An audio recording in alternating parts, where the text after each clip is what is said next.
Hello, everyone, and welcome back to Nerd Doctors. Real quick before we get started, if you enjoy our videos, please subscribe. Please let us know what you think about our videos in the comments. We enjoy hearing from you guys and interacting with you guys. Now let's jump into the video. Today we're going to be doing a viewer request, Knights of the Zodiac. This movie just came out in theaters in the US, but has been in theaters internationally for a couple of weeks now, and it was pretty bad, and that's putting it lightly. It fucking sucked. Gustavo, you get no more requests, bro. This is an anime adaptation, and like every other anime adaptation I've seen, they have tried to do too much in too little time. So typical anime seasons have 12 to 24 20-minute episodes. That's 4 to 8 hours of content, and they're trying to cram it into less than 2 hours into a movie, and you do the math. That just really doesn't work. And And I it was ready to hasn't worked. fucking go 15 minutes into the movie. I was praying for World War III, something. Yeah, I mean, It it was just it bad. wasn't good. And one of the big appeals about anime is that the characters are always really well done, and there's a lot of character development with them throughout a season, and that is one of the big appeals of it. And one thing that people keep trying to do is put into a movie, put into 2 hours, and they cut out everything they don't think is worth it to the plot, and in so they cut out all this development, and that is one of the pitfalls of this movie.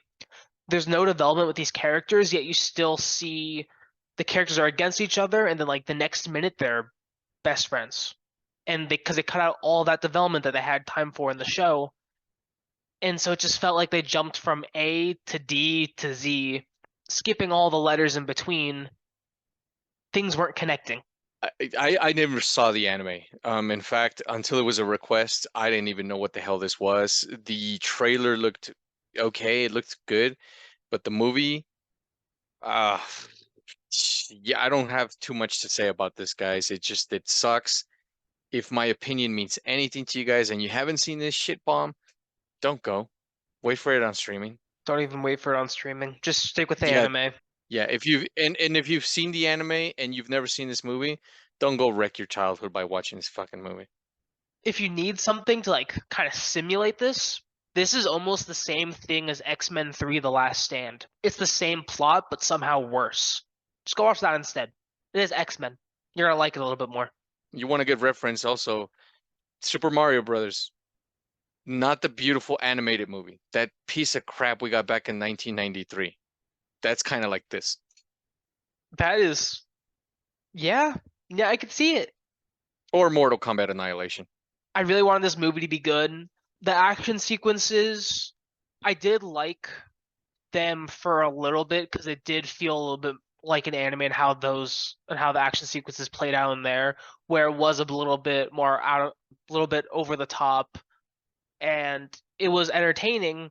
Except the special effects team, I don't know what they were doing or what the editor was doing during this movie, but they really weren't paying attention because you see the character jump, and then you would see the apex of their jump, and then it would cut to the next frame, and all of a sudden there'd be much higher, or just frames weren't really lining up for the special effects between the practical and the CGI, and it was just kind of laughable to watch because it didn't line up, and Man, it's in just the immortal words of Will Ferrell, this movie sucks camel dicks.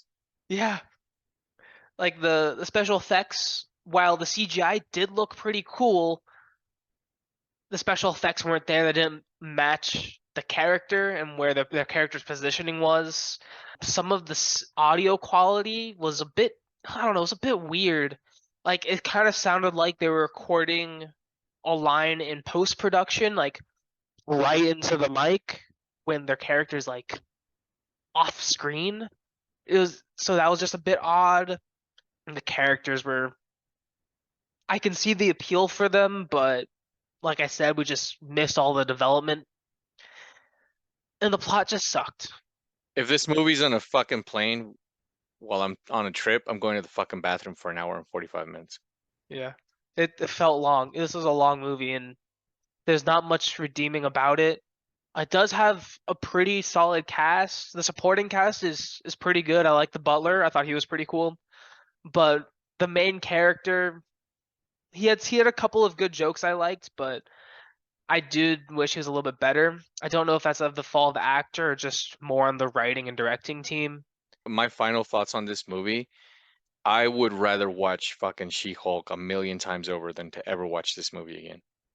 Yeah, no, that's fair. That's a very fair assessment, and you can count on this probably being number one on the worst movie of the year.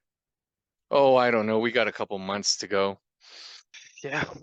Thanks for joining us, guys. Next week, please join us for Thanks to Griffin, Fast 10 or whatever the hell they're on now.